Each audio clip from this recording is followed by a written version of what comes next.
Eclesiastes capítulo 1. As palavras do mestre, filho de Davi, rei em Jerusalém.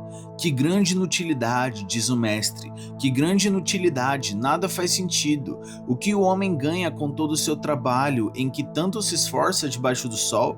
Gerações vêm, gerações vão, mas a terra permanece para sempre. O sol se levanta e o sol se põe, e depressa volta ao lugar de onde se levanta. O vento sopra para o sul e vira para o norte, dá voltas e mais voltas, seguindo sempre o seu curso. Todos os rios vão para o mar, contudo o mar nunca se enche, ainda que sempre corram para lá voltam a correr. Todas as coisas trazem canseira, o homem não é capaz de escrevê-las, os olhos nunca se saciam de ver, nem os ouvidos de ouvir. O que foi tornará a ser, o que foi feito se fará novamente, não há nada novo debaixo do sol. Haverá algo que se possa dizer, veja, isto é novo? Não, já existiu há muito tempo, bem antes da nossa época. Ninguém se lembra dos que viveram na antiguidade, e aqueles que ainda virão, tampouco serão lembrados pelos que vierem depois deles. Eu, o mestre, fui rei em Jerusalém, dediquei-me a investigar e a usar a sabedoria para explorar tudo o que é feito debaixo dos céus. Que fardo pesado Deus pôs sobre os homens. Tenho visto tudo o que é feito debaixo do sol. Tudo é inútil, é correr atrás do vento. O que é torto não pôde ser endireitado, o que está faltando não pode ser contado. Pensei comigo mesmo, eu me tornei famoso e ultrapassei em sabedoria todos os que governaram Jerusalém antes de mim. De fato, adquiri muita sabedoria e conhecimento. Assim eu me esforcei para compreender a sabedoria, bem como a loucura e a insensatez, mas aprendi que isto também é correr atrás do vento, pois quanto maior a sabedoria, maior o sofrimento, quanto maior o conhecimento, maior o desgosto. Eclesiastes capítulo 2. Pensei comigo mesmo, vou experimentar a alegria, descubra as coisas boas da vida, mas isso também se revelou inútil. Concluí que rir é loucura e a alegria de nada vale. Decidi me entregar ao vinho e à extravagância, mantendo-me, porém, a mente orientada pela sabedoria. Eu queria saber o que valesse a pena debaixo do céu nos poucos dias da vida humana. Lancei-me a grandes projetos, construí casas e plantei vinhas para mim, fiz jardins e pomares e neles plantei todo tipo de árvore frutífera. Construí também reservatórios para regar os meus bosques verdejantes. Comprei escravos e escravas e tive escravos que nasceram em minha casa. Além disso, tive também mais bois e ovelhas do que todos os que viveram antes de mim em Jerusalém. Ajuntei para mim prata e ouro, tesouro de reis e de províncias. Servi-me de cantores e cantoras e também de um harém, as delícias do homem. Tornei-me mais famoso e poderoso do que todos os que viveram em Jerusalém antes de mim, conservando comigo a minha sabedoria. Não me neguei nada do que os meus olhos desejaram, não me recusei a dar prazer algum ao meu coração. Na verdade, eu me alegrei em todo o meu trabalho, essa foi a recompensa de todo o meu esforço. Contudo, quando avaliei tudo o que as minhas mãos haviam feito e o trabalho que eu tanto me esforçara para realizar, percebi que tudo foi inútil, que foi correr atrás do vento. Não há qualquer proveito no que se faz debaixo do sol. Então passei a refletir na sabedoria, na loucura e na insensatez. O que pode fazer o sucessor do rei, a não ser repetir o que já foi feito? Percebi que a sabedoria é melhor que a insensatez, assim como a luz é melhor do que as trevas.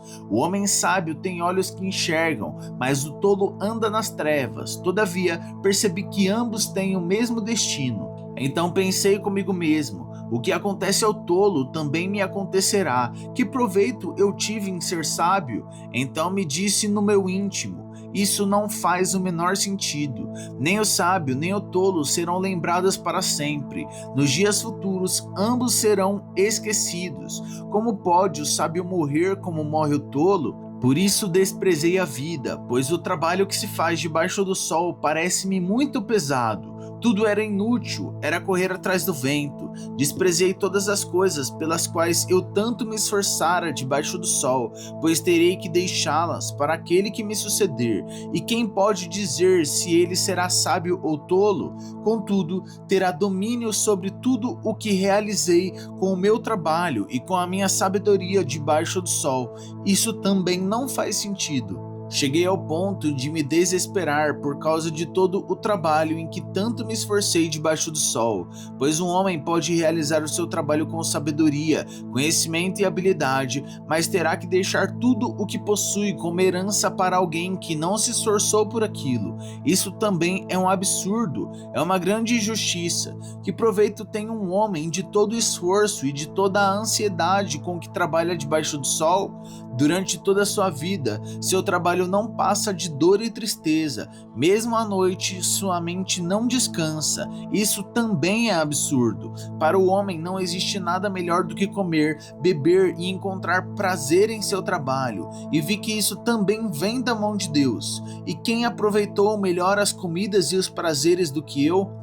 Ao homem que o agrada, Deus recompensa com sabedoria, conhecimento e felicidade. Quanto ao pecador, Deus o encarrega de ajuntar e armazenar riquezas para entregá-las a quem o agrada. Isso também é inútil, é correr atrás do vento. Eclesiastes capítulo 3. Para tudo há uma ocasião e um tempo para cada propósito debaixo dos céus, tempo de nascer e tempo de morrer, tempo de plantar e tempo de arrancar o que se plantou, tempo de matar e tempo de curar, tempo de derrubar e tempo de construir, tempo de chorar e tempo de rir, tempo de prantear e tempo de dançar, tempo de espalhar pedras e tempo de ajuntá-las, tempo de abraçar e tempo de se conter, tempo de procurar e tempo de desistir, tempo de guardar e tempo de lançar fora, tempo de rasgar e tempo de costurar, tempo de calar e tempo de falar, tempo de amar e tempo de odiar, tempo de lutar e tempo de viver em paz. O que ganha o trabalhador com todo o seu esforço? Tenho visto o fardo que Deus impôs aos homens. Ele fez tudo apropriado ao seu tempo. Também pôs no coração do homem o anseio pela eternidade. Mesmo assim, este não consegue compreender inteiramente o que Deus fez. Descobri que não há nada melhor para o homem do que ser feliz e praticar o bem enquanto vive. Descobri também que poder comer, beber e ser recompensado pelo seu trabalho é um presente de Deus. Sei que tudo o que Deus faz permanecerá para sempre. A isso nada se pode acrescentar e disso nada se pode tirar. Deus assim faz para que os homens o temam. Aquilo que é, já foi, e o que será, foi anteriormente. Deus investigará o passado. Descobri também que debaixo do sol, no lugar da justiça, havia impiedade, no lugar da retidão, ainda mais impiedade. Pensei comigo mesmo, o justo e o ímpio, Deus julgará ambos, pois há um tempo para todo propósito, um tempo para tudo que acontece. Também pensei, Deus prova os homens para que vejam que são como animais. O destino do homem é o mesmo do animal, o mesmo destino os aguarda, assim como morre um, também morre o outro. Todos têm o mesmo fôlego de vida. O homem não tem vantagem alguma sobre o animal. Nada faz sentido. Todos vão para o mesmo lugar. Vieram todos do pó e ao pó retornarão. Que pode-se dizer se o fôlego do homem sobe às alturas e se o fôlego do animal desce para a terra? Por isso concluí que não há nada melhor para o homem do que desfrutar do seu trabalho, porque esta é a sua recompensa. Pois, quem poderá fazê-lo ver o que acontecerá depois de morto? Eclesiastes capítulo 4. De novo voltei a minha atenção e vi toda a opressão que ocorre debaixo do sol. Vi as lágrimas dos oprimidos, mas não há quem os console. O poder estava do lado dos seus opressores, e não há quem os console. Por isso considerei os mortos mais felizes do que os vivos, pois estes ainda têm que viver. No entanto, melhor do que ambos é aquele que ainda não nasceu, que não viu o mal que se faz debaixo do sol. Descobri que todo o trabalho e toda a realização surgem da competição que existe entre pessoas, mas isso também é absurdo, é correr atrás do vento. O tolo cruza os braços e destrói a própria vida. Melhor é ter um punhado com tranquilidade do que 2 punhados à custa de muito esforço e de correr atrás do vento. Descobri ainda outra situação absurda debaixo do sol. Havia um homem totalmente solitário, não tinha filhos nem irmão, trabalhava sem parar. Contudo, os seus olhos não se satisfaziam com a sua riqueza. Ele sequer perguntava: para quem estou trabalhando tanto e por que razão deixo de me divertir? Isso também é absurdo, é um trabalho muito ingrato. É melhor ter companhia do que estar sozinho, porque maior é a recompensa do trabalho de 2 pessoas. Se um cair, o amigo pode ajudá-lo a levantar-se, mas pobre do homem que cai e não tem quem o ajude a levantar-se. Se os 2 dormirem juntos, vão manter-se aquecidos. Como, porém, manter-se aquecido sozinho?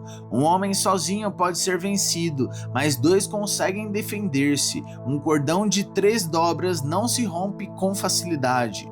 Melhor é um jovem, pobre e sábio, do que um rei idoso e tolo, que não mais aceita a repreensão. O jovem pode ter saído da prisão e chegado ao trono, ou pode ter nascido pobre no país daquele rei. Percebi que, ainda assim, o povo que vivia debaixo do sol seguia o jovem, o sucessor do rei. O número dos que aderiram a ele era incontável. A geração seguinte, porém, não ficou satisfeita com o sucessor. Isso também não faz sentido, é correr atrás do vento. Eclesiastes capítulo 5. Quando você for ao santuário de Deus, seja reverente. Quem se aproxima para ouvir é melhor do que os tolos que oferecem sacrifícios sem saber que estão agindo mal. Não seja precipitado de lábios, nem apressado de coração para fazer promessa diante de Deus. Deus está nos céus e você está na terra, por isso fale pouco. Das muitas ocupações brotam sonhos. Do muito falar nasce a prosa vã do tolo. Quando vocês fizerem um voto, cumpra-o sem demora, pois os tolos desagradam a Deus. Cumpra o seu voto. É melhor não fazer um voto do que fazer e não cumprir.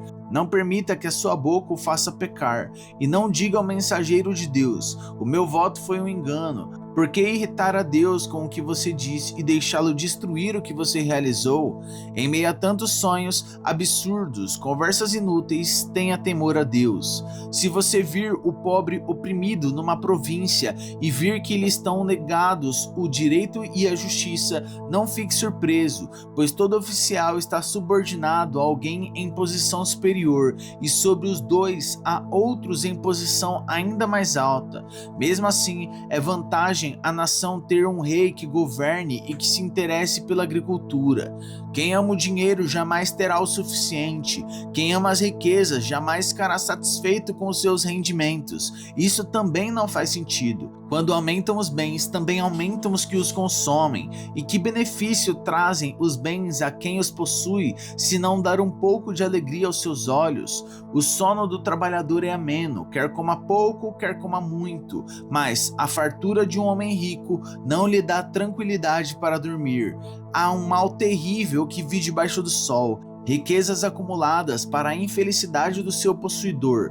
Se as riquezas se perdem num mau negócio, nada ficará para o filho que lhe nascer. O homem sai nu do ventre de sua mãe, e como vem, assim vai. De todo o trabalho em que se esforçou, nada levará consigo.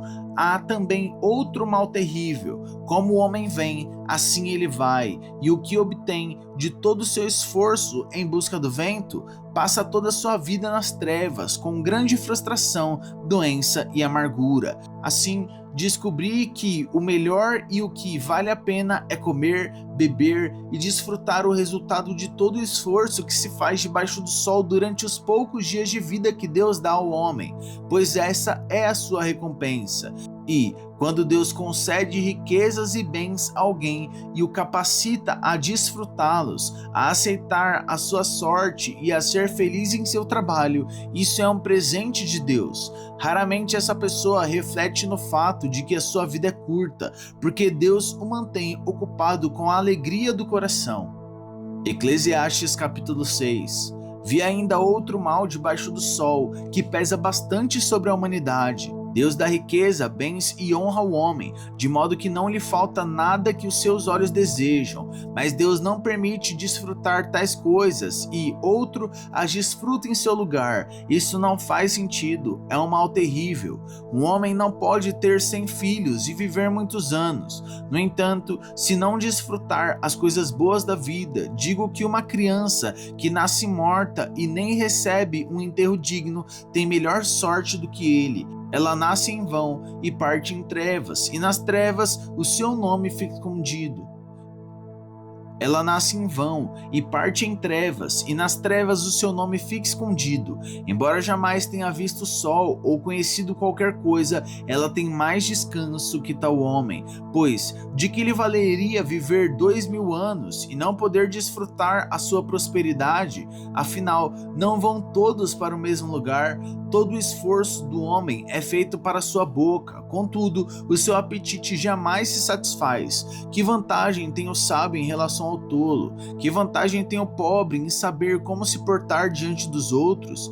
Melhor é contentar-se com o que os olhos veem do que vaguear o apetite. Isso também não faz sentido, é correr atrás do vento. Tudo o que existe já recebeu um nome e já se sabe o que o homem é. Não se pode lutar contra alguém mais forte. Quanto mais palavras, mais tolices e sem nenhum proveito.